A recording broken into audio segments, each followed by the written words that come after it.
हन्तारं नमो सिद्धारं नमो आयर्याणं नमो वज्रायाणं नमो लोये सव्यसाहुरं नमः समय साराय स्वानुभूत्या चकासते चित्स्वभावाय भावाय सर्वभावान्तरक्षते अनन्तधर्मणस्तत्त्वं पश्यन्ति प्रत्यगात्मनः अनेकान्तमयी मूर्ति नित्यमेव प्रकाशताम्। आज अपन कलश क्रमांक 14 से 23 तक का पाठ करेंगे। इसमें कंटिन्यू दिए गए हैं कि बहुत कम लोगों को पता है कि नियम सार के कलशों का भी पद्यानुवाद लगभग 25 वर्ष पहले मंगलायतन से प्रकाशित हुआ था। शायद उसकी पुस्तकें थोड़ी बहुत यहाँ होंगी। उसमें पद्म प्रमलधारी देव के मूल कलश, उनका हिंदी अन्वयार्थ और पद्यानुवाद, फिर बाद में उसमें समय सार का पद्यानुवाद भी जोड़ दिया गया, लेकिन वो सीधे सीधे पद्यानुवाद ही है। तो उसी में से इन्होंने उसको अलग से छांट के रख रहे हैं। देखें, अपन 14 से 23 कलश में पाठ करने का दादा तो बहुत बताते हैं कि क्या लाभ है, वो भी एक स्वाध्याय का महत्वपूर्ण अंग है। लेकिन विषय किस ढंग से विकसित हो रहा है वो पूरा रोड मैप ख्याल में आ जाता है। ये बहुत बड़ा लाभ है आमनाय नाम का जो अंग है। सदा अनाकुल सहज अखंडित के आकारों में रहता, बहिरंतर दीप्यमान जिसका विलास है उदित सदा। अहो ज्ञान घन नित्य आत्मा ही उपासना करने योग। साधक साध भाव द्वैविधि से मुक्ति चाहने वालों को दर्श ज्ञान चारित्र रूप त्रय किंतु स्वयं एकत्व स्वरूप। एक साथ आत्मा प्रमाण से मेचक और अमेचक रूप। एक तथापि त्रय स्वभाव से कहता है व्यवहार एक। दर्शन ज्ञान चरित्र रूप इन भावों में परिणमन करे। निश्चय से है एक आत्मा व्यक्त ज्ञानमय ज्योति स्वरूप। भावांतर विध्वंस स्वभावी अतः शुद्ध है एक स्वरूप।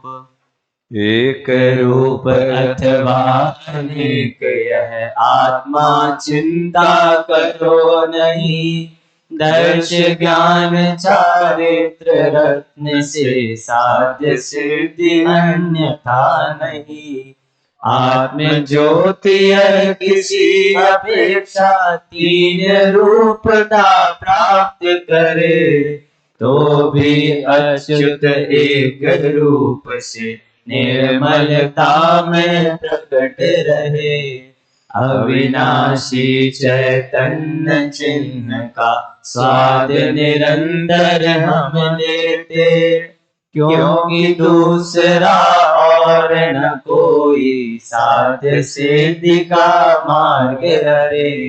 स्वतः अन्यथा किसी तरह भी जो अविचल अनुभूति करे। भेद ज्ञान ही जिसकी उत्पत्ति का कारण मूल हरे। अपने में प्रतिबिंबित होते हुए गे आकारों से दर्पणवत अविकारी लिप्त ना हो रागादि विकार। चौथी लाइन फिर से पढ़िए। दर्पणवत अविकारी लिप्त ना हो रागादि विकारों से।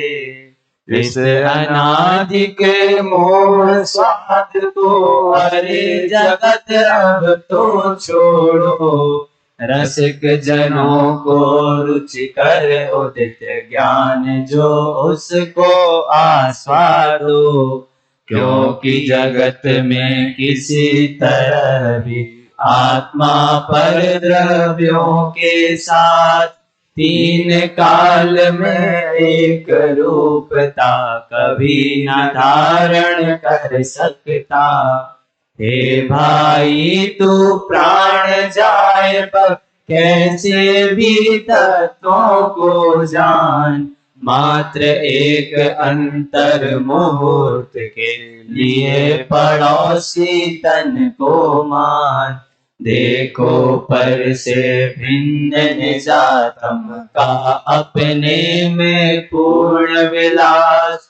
जिससे तन में अपने पन के मोह भाव का शीघ्र विनाश। जिससे तन में अपने पन के मोह भाव का शीघ्र विनाश। पाठ में एक पद्धति ये है कि जहाँ समापन करना होता है उस पंक्ति को रिपीट करते तो सबको पता चल जाता है कि अब दी एंड है। अपन 15वें कलश से बात आगे बढ़ा रहे हैं। देखिए समय सार की लेखन शैली भी एक अजब गजब की है। अगर जैसे प्रशिक्षण शिविर में पढ़ाया जाता है स्थूलता से सूक्ष्मता की ओर, अब समय सार में मामला उल्टा है, सूक्ष्मता से स्थूलता की ओर। वैसे देखा जाए तो सूक्ष्मता और स्थूलता का कोई स्वतंत्र मापदंड तो है नहीं। जो चीज समझ में आए जो स्थूल है, न समझ में आए तो सूक्ष्म है, प्रायः ऐसा अनुभव किया जाता है। बहुत सूक्ष्म बात है, हमारी समझ में नहीं आ रही, लेकिन गुरुदेव की शैली में जो बुद्धि के स्तर पे अत्यंत स्थूल है, अब देह से आत्मा भिन्न है। आज के मौसम में तो ये ऐसी बहुत बड़ी बात नहीं है, लेकिन जब गुरुदेव ने परिवर्तन किया था तो उस समय की तत्कालीन ब्रह्मचारी बहनें देवलाली आती थी, वो बताती थी कि ये बात भी गुरुदेव इतनी गहराई और गंभीरता से बोलते थे और श्रोताओं से कहते थे कि ये बात अंदर में पचाना, बाहर मत फूंकना, क्योंकि ये जनता में चलती नहीं है तो बहुत विरोध खड़ा होगा।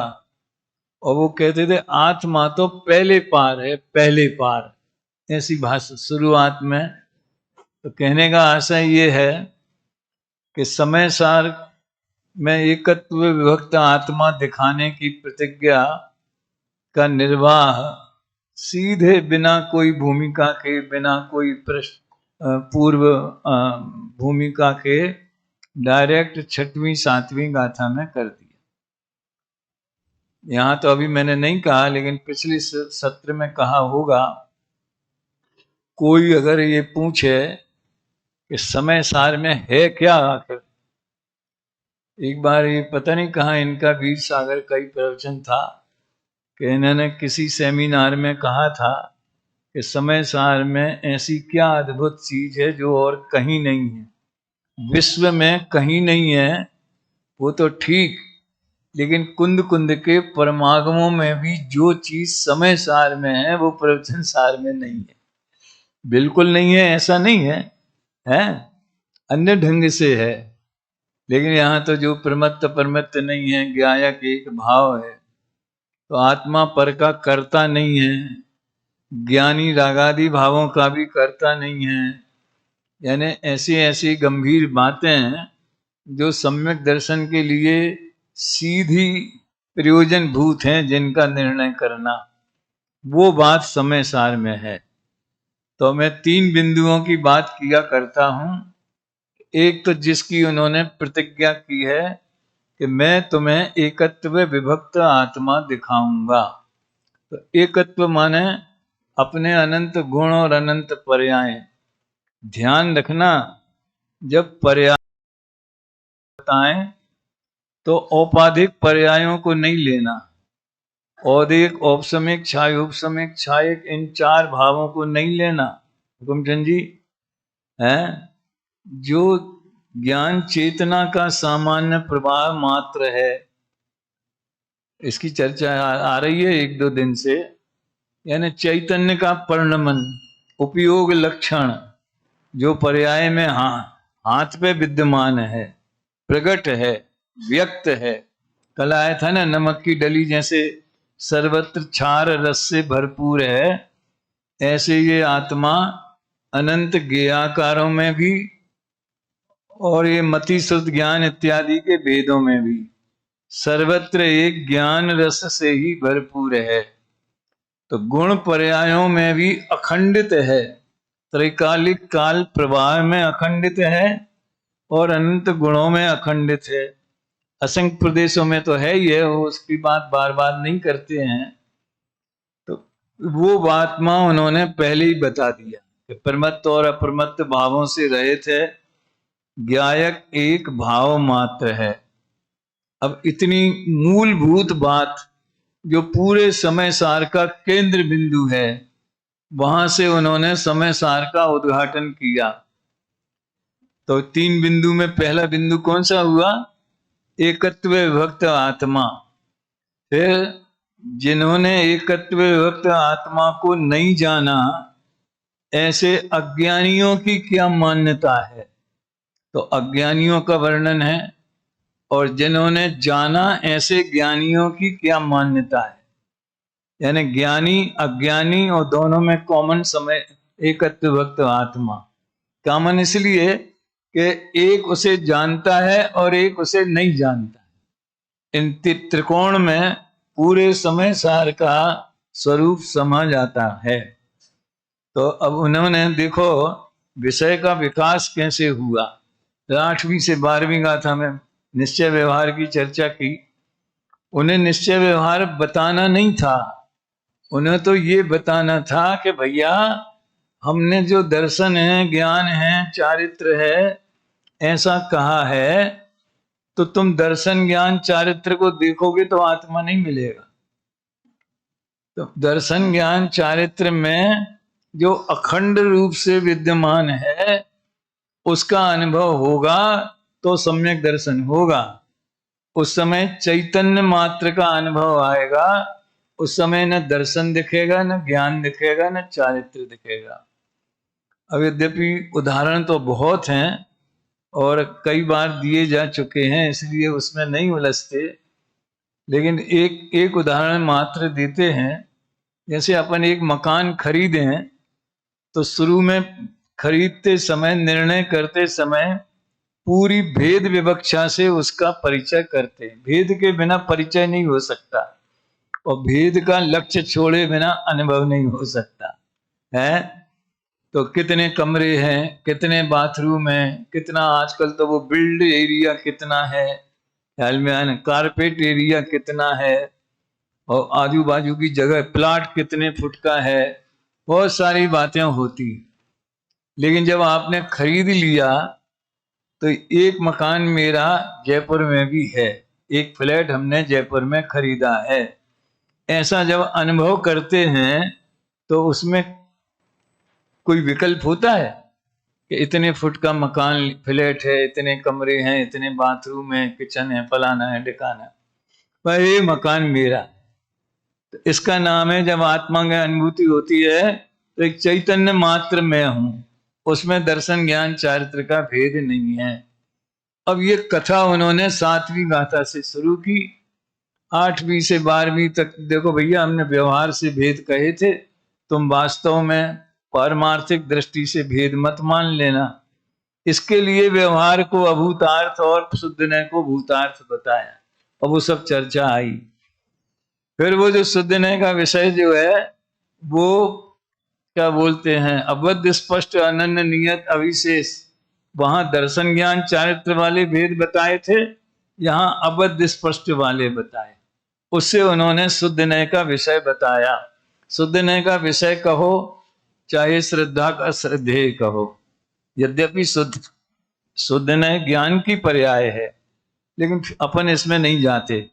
वो आपने को शुद्ध चैतन्य मात्र अनुभव करना, इसी का नाम शुद्ध नय है। अभी इसमें आएगा ये जो अपन कलश पढ़ेंगे। तो कहने का आशय ये है कि वो 16वीं गाथा से फिर ये चर्चा शुरू करने वाले हैं। कौन सी? कि साधु पुरुषों को दर्शन ज्ञान चारित्र का सेवन करना चाहिए। तो उसके पहले ये आत्मा प्रमाण से भेदाभेद रूप है, शुद्ध नय से अभेद स्वरूप है, व्यवहार नय से भेद रूप है। ये ज्ञान पहले कराए देते हैं। फिर कहेंगे कि देखो, अब देखो कलश तो बाद में लिखे गए, ये तो अमृत चंद्र ने गाथाओं को गूंथा है। गाथाएं तो कुंद कुंदाचार्य ने लिखी 2000 वर्ष पहले। अमृत चंद्र ने तो कलशों को बीच में रख करके, समझ लो जैसे वो मोतियों की माला बनाते हैं, तो एक हरा मोती, 2 लाल मोती, इस टाइप के जो भी होते हो। तो अभी तक भेद अभेद की चर्चा चल रही है, ये कहना है मुझे। और ध्यान देने की बात यह है कि इन्होंने भेद के लिए मेचक शब्द का प्रयोग किया है और अभेद के लिए अमेचक शब्द का प्रयोग किया है। और मेचक का अर्थ मलिनता किया है और अभेद का अर्थ निर्मलता किया है। वैसे मलिन भावों का जब अपन शब्द बोलते हैं तो प्रायः मोह राग द्वेष आदि जो आश्रव बंध तत्व हैं उन्हीं को मलिन कहते। सम्यक दर्शन ज्ञान चारित्र को मलिन नहीं कहते, वो जीव के निर्मल परिणमन है। अच्छा, भेद कौन सा भाव है? आज वो बता रहा था ना बालक स्वानुभव, वो निश्चय व्यवहार की कक्षा चला रहा था, पारणामिक भाव में कौन सा नए घटित होगा, ऐसा लगा रहा था सब।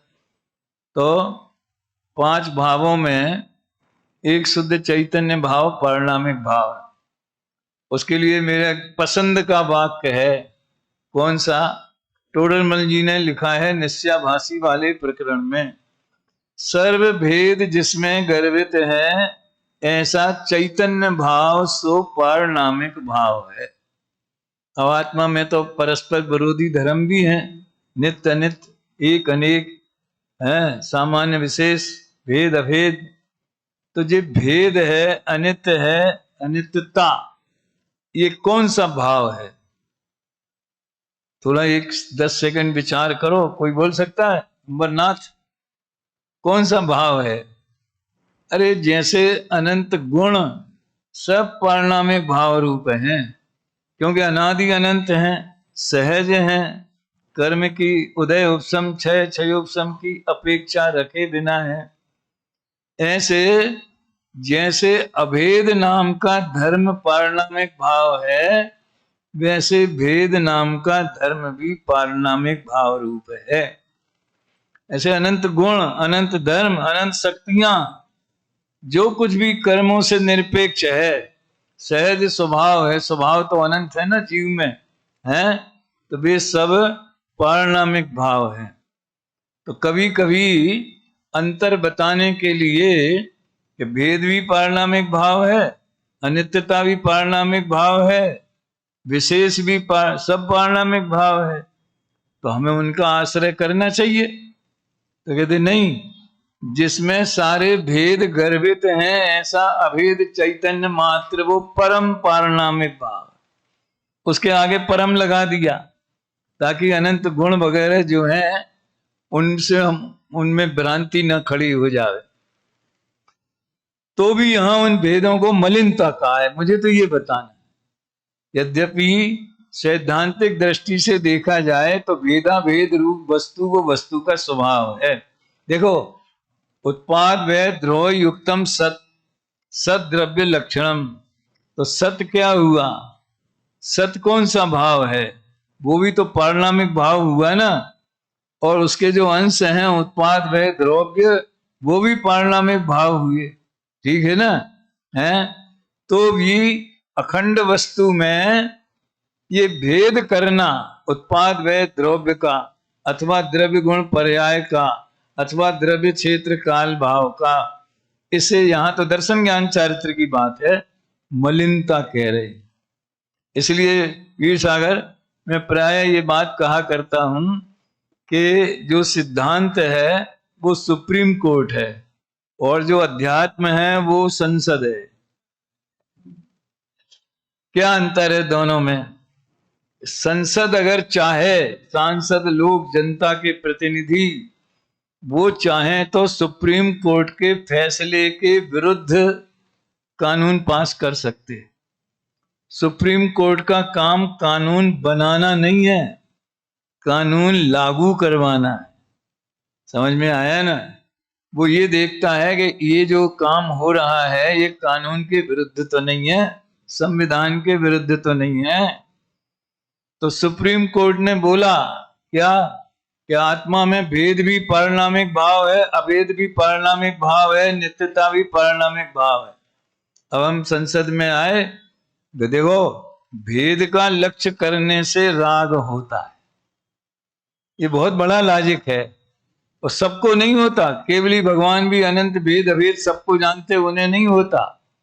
हम लोग खेमचंद भाई की क्लास पढ़ते थे तो उसमें आता था, वो कहते थे रागी जीवों को राग होता है, यानी जो राग की भूमिका वाले हैं, निचली भूमिका वाले हैं, उन्हें राग होता है।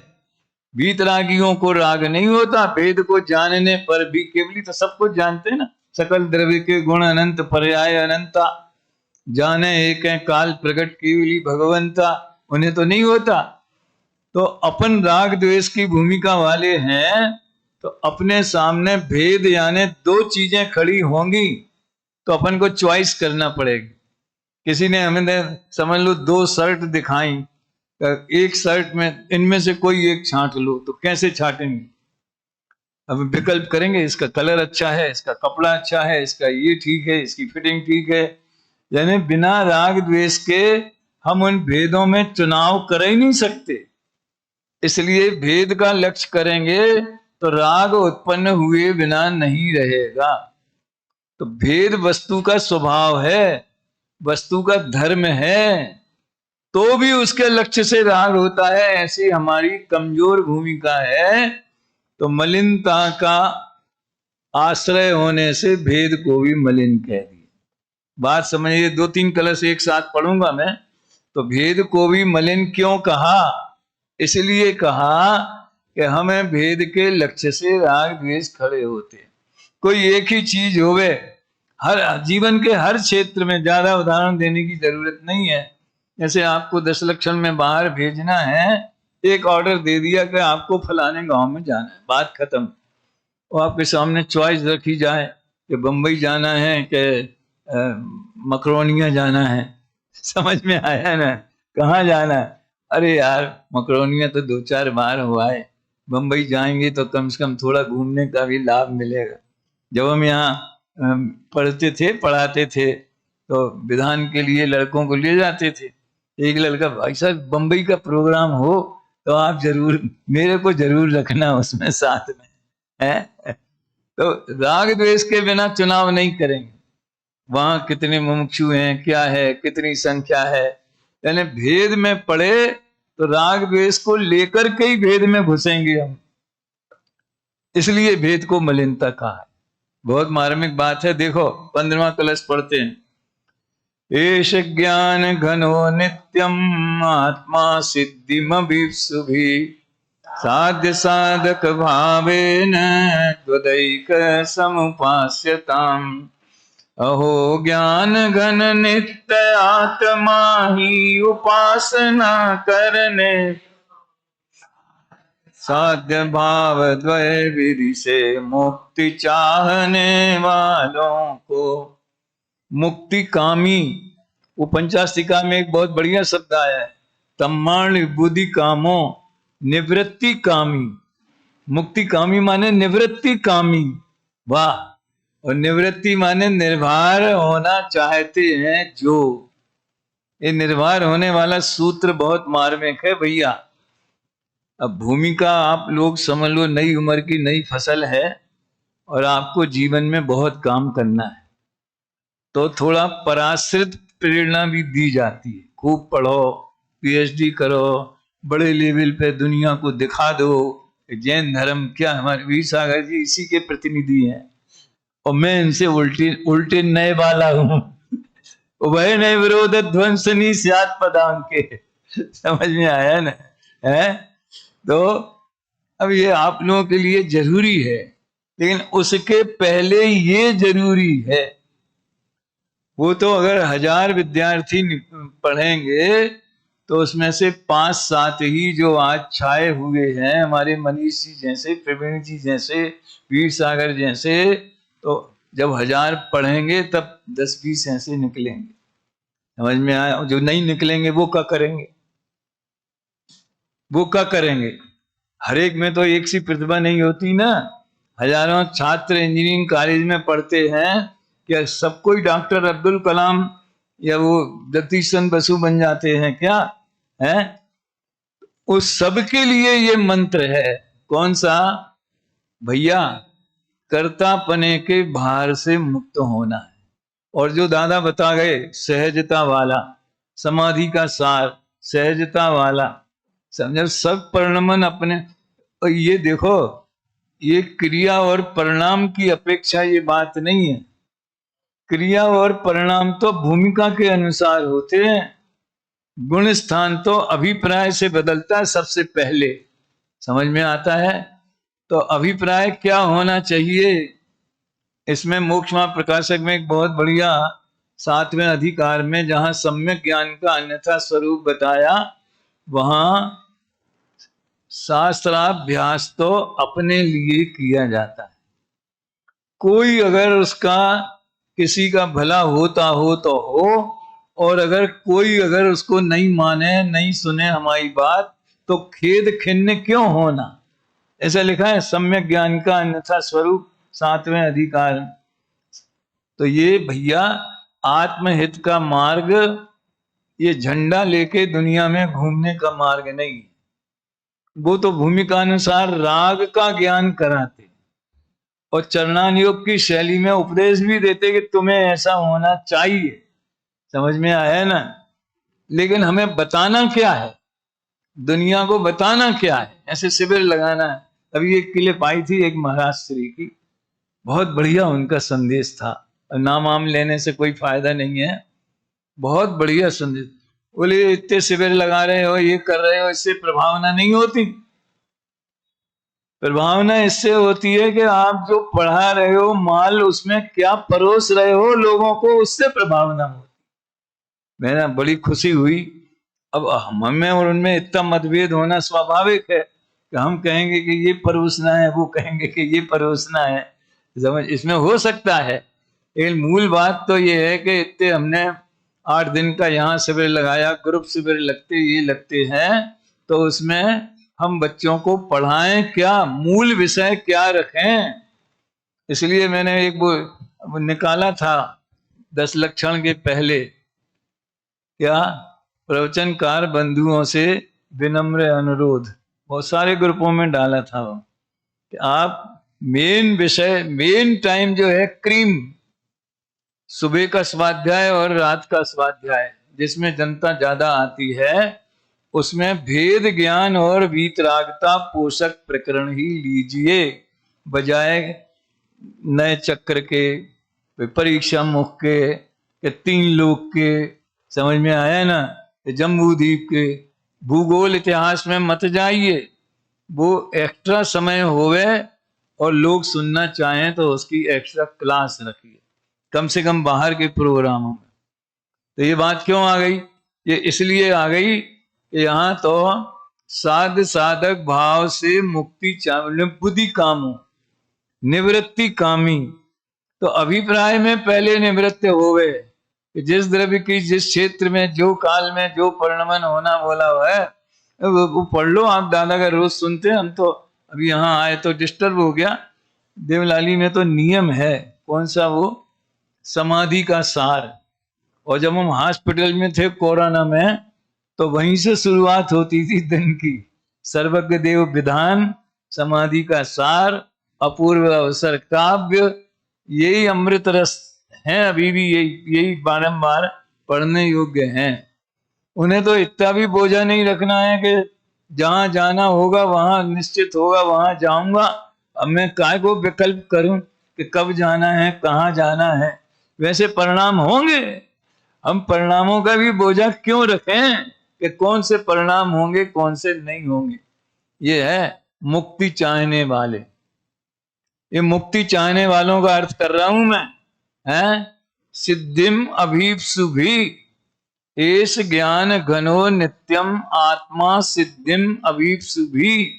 सिद्धि के चाहने वालों को ये ज्ञान घन आत्मा ही उपासना करने योग्य है। अब इसमें साधक भाव और साध्य भाव, दादा इसकी बड़ी अच्छी व्याख्या करते हैं कि केवली भगवान को साध्य दशा प्रकट हो गई, वे भी साध्य भाव से आत्मा की उपासना करते हैं। उपासना का कोई वहां विकल्प रहता हो, या जैसे छदमस्त लोग ध्यान लगाते हैं, केवली के भी ध्यान उपचार से कहे गए, समझ में आया है ना। सिद्धांत बोलता है कि शुक्ल ध्यान के दो पाये केवली और अयोग केवली में होते, और अध्यात्म कहता है कि वहां तो उपचार से कहा गया। काय का ध्यान करना, ध्यान का फल प्रकट हो गया, समझ में आया ना। ध्यान का फल प्रकट हो गया, अनंत आनंद प्रकट हो गया। अब किसका ध्यान करना, तो ध्यान व्यान की कोई प्रक्रिया, छायक ज्ञान में ध्यान नहीं बनता। एकाग्र चिंता निरोधो ध्यानम, वो छदमस्त की अपेक्षा वो व्याख्या है, क्यों वो तो अपने लिए है ना। तो वो तो भी कहा साध्य भाव प्रकट हो गया, यानी अनंत चतुष्टय प्रकट हो गया। ठीक है, तो अनंत चतुष्टय आत्मा के अवलंबन से निरंतर पूर्णमन में रहता है। अवलंबन का व्यवहार नहीं है उधर विकल्प, लेकिन आत्मा में से ही वो पूर्णमन प्रकट होता है। तो वे भी आत्मा की उपासना, और ये बात कई जगह आती है, प्रवचन सार में आती है क्या, कि जो श्रुत ज्ञान से परोक्ष ज्ञान से अपने आत्मा को देखते हैं, केवली केवल ज्ञान से उसी आत्मा को देखते हैं। कर्ता कर्म अधिकार, अपनी 141-42 गाथाएं जो हैं, कि जैसे छदमस्त जो है तो उन्हें तो केवली जैसे नयों के विषय को जानते मात्र हैं, ग्रहण नहीं करते, वैसे छदमस्त भी नए पक्ष को जानते मात्र हैं, पक्षातिक्रांत हैं। तो श्रुत ज्ञानी और केवल ज्ञानी की तुलना करी, यहां भी की कि श्रुत ज्ञानी साध्य भाव से, आज गुरुदेव के प्रवचन में एक बार बात आ रही थी, वो ज्ञान समान न आन क्या है वो जगत में सुख को कारण। तो वो कह रहे थे कि केवल ज्ञान तो अनंत सुख स्वरूप है ही, अनंत गुण का कारण है, अनंत सुख का। मति शुद्ध ज्ञान भी सुख के कारण है, लेकिन कौन से, जो मति शुद्ध ज्ञान सामान्य का अवलंबन लेते हैं, स्वभाव का अवलंबन लेते हैं। तो अपन साधक भाव से उसी आत्मा की आराधना करना है जिसकी आराधना केवली भगवान साध्य भाव से करते। जो काम वो करते हैं वो अपन करें, भले वो बड़े लेवल पे करते हैं, अपन छोटे लेवल पे करें, तभी तो उनके भक्त कहलाएंगे, नहीं तो काहे के भक्त, वो बातों के भक्त रहे। ये भाव इसमें है। अब थोड़ा मैं आगे का कलश भी बताना चाहता हूं, इसका बनासी दास जी वाला पढ़ लें अपन। जहां ध्रुव धर्म कर्म क्षय लक्षण, सिद्धि समाधि साधि पद सोई, इसमें नहीं है, किताब से निकाला करो। चलो ठीक है, अभी अब जब निकल जाएगा तब पढ़ेंगे। अभी 16वां कलश निकालो। दर्शन ज्ञान 16वां आया, अभी नहीं आया, 16वां निकालो भाई।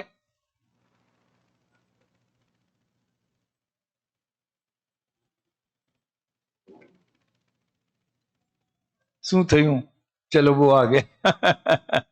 जहां ध्रुव धर्म कर्म क्षय लक्षण, सिद्धि समाधि साधि पद सोई, शुद्ध पयोग जोग माई मंडित, साधक ताहि कहे सब कोई। यों पर तच्छ परोक्ष रूप सो साधक साधि अवस्था दोई दुको एक ज्ञान संचय करी शिव शिव वंशक शिव वंशक मोक्ष कामी साधक और साध्य भाव से आराधना, सब भाव इसमें आया। अभी देखिए मलिनता और अमलिनता यानी मेचक अमेचक और मेच का मेचक 16, 17, 18 ऐसे 3 कलश। फिर 19 में कहेंगे आत्मनश्चिंतयैव बालम, तुम तो सब विकल्प छोड़ो हैं, आखिर अब हम क्या करें, इतना दे बताओ, हम अपने में जाते हैं तुम अपने में जाओ। देखो 16वां लेते हैं, दर्शन ज्ञान चारित्र स्त्रित्वादेकत्वत स्वयं मेचको मेचकश्चापि सममात्मा प्रमाणतः। दर्श ज्ञान चारित्र रूप त्रय किंतु स्वयं एकत्व स्वरूप एक साथ आत्मा प्रमाण से मेचक और अमेचक रूप। यहां भी इसकी चर्चा बहुत चली थी तुम्हारे आने के पहले।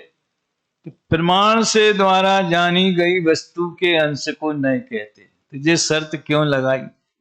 और जब पहले प्रमाण हो ही गया तो अब नयों से जानने की क्या जरूरत है। नए चक्र में बहुत दादा ने खुलासा किया है, इन्होंने पहला प्रमाण वाला कलश रखा, मेचक अमेचक बोलो चाहे भेद अभेद बोलो, समझ में आया ना। तो दर्शन ज्ञान चारित्र रूप से ये आत्मा 3 रूपों में कहा जाता है। मोक्ष मार्ग के जो 3 धाराएं हैं वे भी दर्शन ज्ञान चारित्र, और आत्मा को समझने की उसके लक्षण भूत जो 3 धाराएं हैं वे भी दर्शन ज्ञान चारित्र हैं। लेकिन दोनों में थोड़ा सा अंतर है। जब आत्मा के लक्षण की बात चले तो वहां दर्शन माने सामान्य उपयोग, ये नीचे टीका में लिखा है इसमें है, वो सामान्य अवलोकन निराकार वो दर्शन है। और ज्ञान माने विशेष, वहां सम्यक ज्ञान मिथ्या ज्ञान की बात नहीं है। और चारित्र भी साथ में ले लिया। और यहां पर जब मोक्ष मार्ग की बात चले तो दर्शन माने श्रद्धा, ज्ञान माने सम्यक ज्ञान, और चारित्र माने शुद्धता। इसमें देखो टीका में पढ़ता हूं, चेतन द्रव्य मलिन है, वाह क्या उद्घाटन किया टीका का चेतन द्रव्य मलिन है, दर्शन ज्ञान चारित्र रूप शक्ति भेद करने पर एक जीव 3 प्रकार का होता है, इसलिए उसे मलिन करने के, वहां तो कहने होना चाहिए या करना भी बोलते, मलिन कहने का व्यवहार है। अब ये समझ लो महामंत्र गुरुदेव के देशना से ही सबको पता चला, निश्चय से ऐसा है, व्यवहार से ऐसा है। आत्मा और शरीर एक है कि अलग अलग है? कि निश्चय से अलग अलग हैं, व्यवहार से एक हैं। तो ये भाषा सही नहीं है। व्यवहार से एक है नहीं, एक कहे जाते, इसमें बहुत बड़ी दम है, समझ में आया। और मतलब ऐसा लगता है कि व्यवहार ने शरीर और आत्मा को एक कर दिया, फिर निश्चय नहीं आया, किसने किया एक, हटाओ इसको, हम तो अलग अलग करेंगे। तो वो कोई किसी को करता नहीं है, वो तो ज्ञान के व्यू है, पॉइंट ऑफ व्यू, कि देह और आत्मा के संयोग को देखेंगे, उस जानने का नाम व्यवहार में है। और वाणी में कहा जाता है, और पारमार्थिक दृष्टि से संयोग होता नहीं है, वो तो अपने अपने में ही रहते हैं। बात समझ में आती है?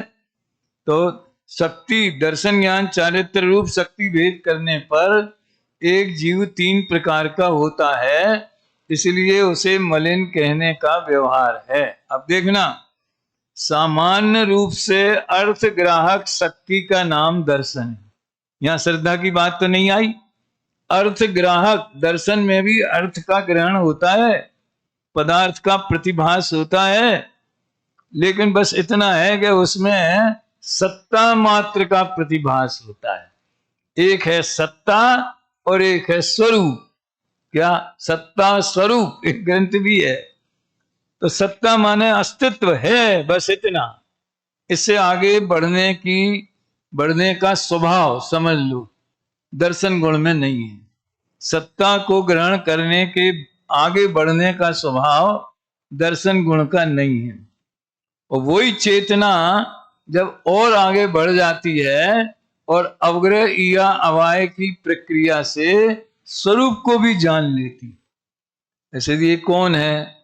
अब मैं ज्यादा दर्शन ज्ञान का भेद अभी नहीं बताना चाहता, आप लोगों ने गीता ज्ञान पाठशाला में पढ़ा होगा है। विशेष रूप से अर्थ ग्राहक शक्ति का नाम ज्ञान है। देखो, ये जड़ है, ये चेतन है, ऐसा भेद भी ज्ञान का विषय है, दर्शन का नहीं। आप अगर कभी पंचबाल्यती पूजन पढ़ते हो और उसकी जयमाला में क्रमशः 5 छंद हैं, पंचबाल्यती है ना, तो पहला वासु पूज्य भगवान का छंद है। तो उसमें सत सामान्य सदा लखते हो छायिक दर्शन से अविराम। सत सामान्य महासत्ता 6 द्रव्य हैं, ये दर्शन उपयोग का विषय नहीं है। ये अनंत दर्शन में 6 द्रव्य ग्रहण में नहीं आते, वो ज्ञान में आते। ऐसा फर्क समझना। सामान्य रूप से अर्थ ग्राहक शक्ति का नाम दर्शन है, विशेष रूप से अर्थ ग्राहक शक्ति का नाम ज्ञान है, और शुद्धत्व शक्ति का नाम चारित्र है। अब ये त्रिकाली शक्तियों में भी लागू होता है, लेकिन मुख्यतः तो वो परिणमन में प्रकट होती है ना, सामर्थ्य क्रिया, तो परिणमन को भी लेते हैं। इस प्रकार शक्ति भेद करने पर एक जीव 3 प्रकार का होता है, इसलिए मलिन कहने का व्यवहार है। कब दिखेगा मलिन? शक्ति भेद करोगे तो 3 भेद दिखेंगे, तो यही मलिनता होगी। और वो तो राग उत्पन्न होता है, वो तो छद्मस्तों की बात है, लेकिन 3 भेद कथनचित हैं, ऐसा ज्ञान ने जाना, यानी उसने मलिन पक्ष को जान लिया। अभी दूसरा पैरा, चेतन द्रव्य निर्मल है, द्रव्य सहज अभेद पना होने से निर्मल है। वाह! ऊपर कहा था भेद करने पर मलिन कहने का व्यवहार है, और यहां कहते हैं कि सहज अभेद पना होने से निर्मल है। अब सहज का सोचना कितना गहरा अर्थ है। ऐसा निश्चय से कहा जाता है। अब उसमें भी, क्योंकि वाणी का प्रयोग, नयों का प्रयोग तो वाणी और ज्ञान में ही होता है। युगपत अनेक धर्म ग्राहक ज्ञान की अपेक्षा, इस पे ध्यान दो जरा। युगपत अनेक धर्म ग्राहक ज्ञान की अपेक्षा चेतन द्रव्य एक ही काल में मलिन भी है, निर्मल भी है। क्या कहा? एक ही काल में, यानी जिस समय उसमें दर्शन ज्ञान चारित्र ये 3 गुणों को हम देखें, कहा तो 3 है तो अनंत, उसी समय गुण भेद से रहित चैतन्य मात्र वस्तु भी, यानी अभेद पक्ष भी उसमें विद्यमान है। दोनों एक साथ हैं। इसलिए प्रमाण दृष्टि से देखने पर जीव द्रव्य एक ही काल में भेद रूप भी है, अभेद रूप भी है, तो किसी को भी मुख्य नहीं किया। एक बार की बात है, यहाँ शिविर का उद्घाटन था और समझ लो हम भी थे, दादा तो थे ही उस समय, मोटानी जी भी आए थे, वो मेरे बगल में बैठे थे। बोले यार ये द्रव्य दृष्टि, प्रमाण दृष्टि और व्यवहार दृष्टि, पर्याय, इसका प्रयोग मतलब इसको क्लियर कैसे करें? बहुत आसान बात है। मेरे पास जैसे एक अंगूठी यहाँ गुम जाए तो वो सूचना देने वाला कहेगा एक सोने की अंगूठी मिली है, तो उसने किसे मुख्य किया, सोने को कि अंगूठी को? एक साथ दोनों को ज्ञान में ग्रहण किया। एक सोने की अंगूठी मिली है, जिसकी होवे वो ले जावे। उसने न सोने को मुख्यता दी है, न अंगूठी को मुख्यता दी है। उसका तो ये भार है कि जहां की तहां पहुंच जावे। समझ में आया है ना? फिर उस अंगूठी को अगर बेचने जाएंगे तो जो दुकानदार है वो स्वर्ण का मूल्यांकन करेगा, वो अंगूठी किस डिजाइन की है, इसकी बनवाई भी लगी होगी, इसमें और धातुएं भी मिले, उसको इससे कोई मत, जान लेगा, लेकिन कीमत किसकी देगा, वो स्वर्ण की देगा, वो द्रव्य दृष्टि वाला हो गया है।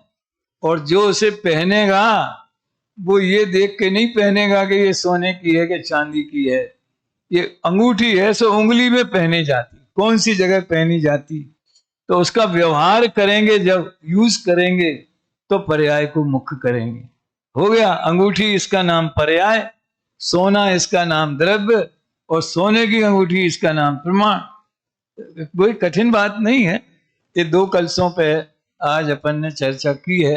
अब लगभग समय हो गया, मेरे दिमाग में तो था कि 11:45 तक चलता है, तो 3-4 दिन तो हमने चलाया। संकोच के कारण, इज्जत के कारण जिन कुमार ने टोका नहीं एक बार हम ही ने पूछा, नहीं नहीं भाई साहब 9:45 से 10:30 है। अभी यहीं विराम लेते हैं, बाकी चर्चा आगे करेंगे।